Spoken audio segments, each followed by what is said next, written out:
1900 English beer poisoning, Wikipedia article audio.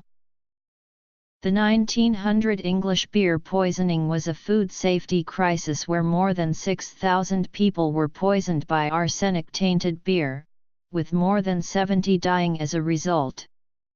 The arsenic entered the supply chain through impure sugar which had been made with contaminated sulfuric acid. The illness was prevalent across the Midlands and northwest England, with Manchester being the most heavily affected. Originally misdiagnosed as alcoholic neuropathy, the main epidemic was only recognized after several months. Additionally, investigation into the outbreak found other sources of arsenic in beer, which had been unknowingly poisoning thousands in decades preceding the outbreak. Misdiagnosis and investigation. Source of the poisoning. This mass poisoning is unusual in that it was not noticed for 4 months. The doctors, seeing patients who were usually heavy drinkers and who showed muscle weakness and numbness of the hands or feet, initially thought that the patients were suffering from alcoholic neuritis. Nevertheless, a marked increase in the number of cases was noted, with 41 people succumbing to peripheral neuritis, multiple neuritis, or alcoholic neuritis and 66 people perishing from alcoholism in the 4 months of the outbreak, while the previous 7 months revealed only 22. These cases of neuritis were eventually connected to cases of skin discoloration previously thought to be unrelated. Ernest Reynolds, the doctor responsible for making the connection, also noted that only one substance would cause these symptoms: arsenic. He also noted that heavy drinkers who drank mainly spirits seemed less affected than beer drinkers. He promptly gathered samples for analysis from the taverns frequented by his patients, which confirmed the presence of arsenic in the beer they consumed. Once the breweries affected were identified, investigation as to where the arsenic came from were instituted. It was found that the arsenic was present in invert sugar provided to the breweries by Bostock & Co. of Garston. In order to decrease costs in the tight-margin English beer market, some breweries substituted high-quality barley malt with low-quality barley malt supplemented with sugar. This practice was somewhat controversial. As part of the pure beer movement, an inquiry on the use of brewing substitutes had been called.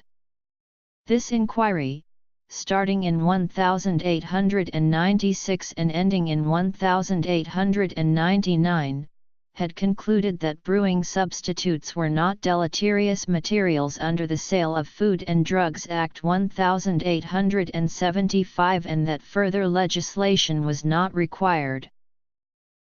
This sugar was made by acid hydrolysis of starch, where starch is heated in the presence of an acid in order to form glucose. Such a method was not new, and had been employed commercially since at least 1814. Bostock & Co. used sulfuric acid to perform the acid hydrolysis. This acid, purchased from Nicholson & Sons, was made from pyrites which contained arsenic, which remained in the final product. Nicholson & Sons had provided sulfuric acid to Bostock & Co. since 1888. For most of the length of the business relationship, the acid provided was free from arsenic. However, in March 1900, Nicholson started supplying unpurified sulfuric acid containing arsenic. This practice continued until in November 1900 the acid was found to be the cause of the outbreak. Nicholson claimed that they did not know the nature of Bostock's use of the acid, and that they could have provided arsenic-free acid if requested. Alternate sources of arsenic in beer. Once the main source of the outbreak had been identified as arsenic poisoning, further investigation into arsenic contamination of beer was undertaken.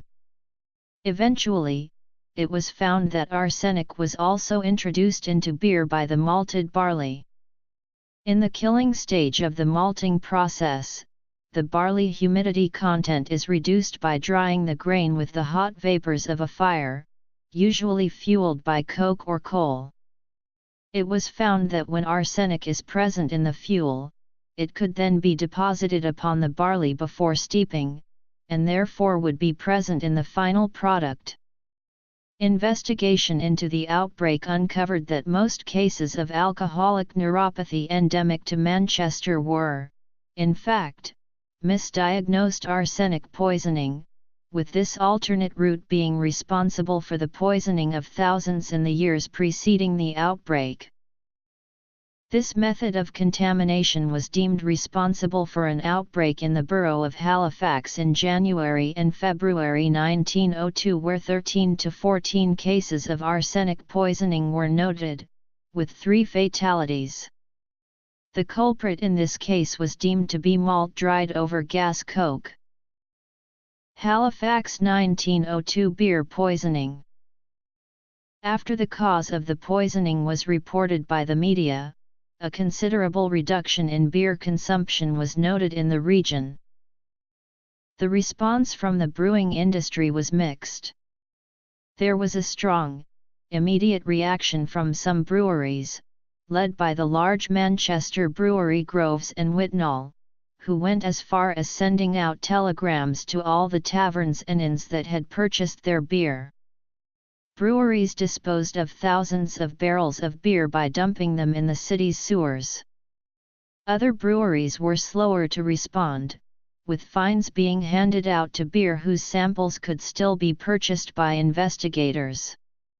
Additionally, one pub was fined for selling contaminated beer after they were notified of the presence of arsenic by the manufacturer.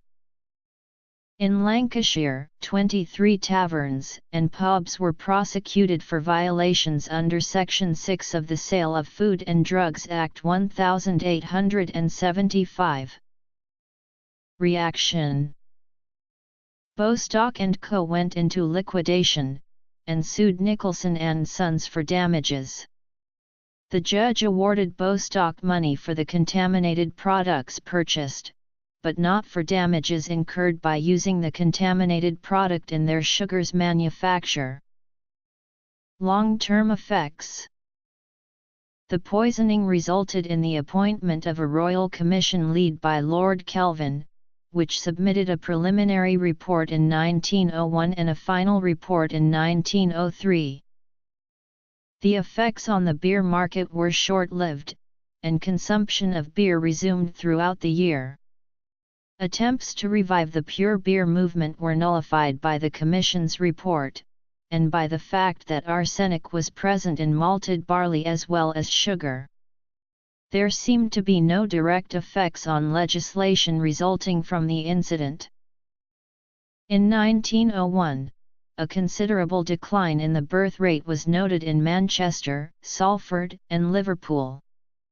This decline was greater in areas most affected, leading the Royal Commission to conclude that the epidemic was the cause.